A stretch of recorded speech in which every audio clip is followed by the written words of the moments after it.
আসসালামু আলাইকুম। বন্ধুরা, চলে আসলাম কাশ্মীরের গুলমার্গে।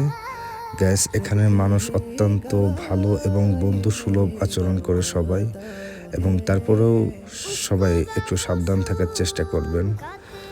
যার যার সেফটি সেই রাখবেন, এবং কোনো রাইডে যদি ওঠেন আপনারা অবশ্যই দাম দরটা ঠিক করে উঠবেন, তাহলে ভালো হয়, যাতে পরবর্তীতে কোনো সমস্যা না হয়।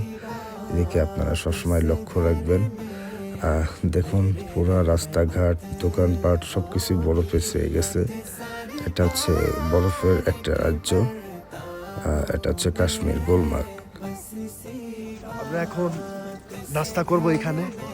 এই জায়গার দোকানগুলোর উপরে বরফ জমে গেছে, তো এটার বরফটা সরাইছে। এখন আমরা নাস্তা করতে ঢুকবো।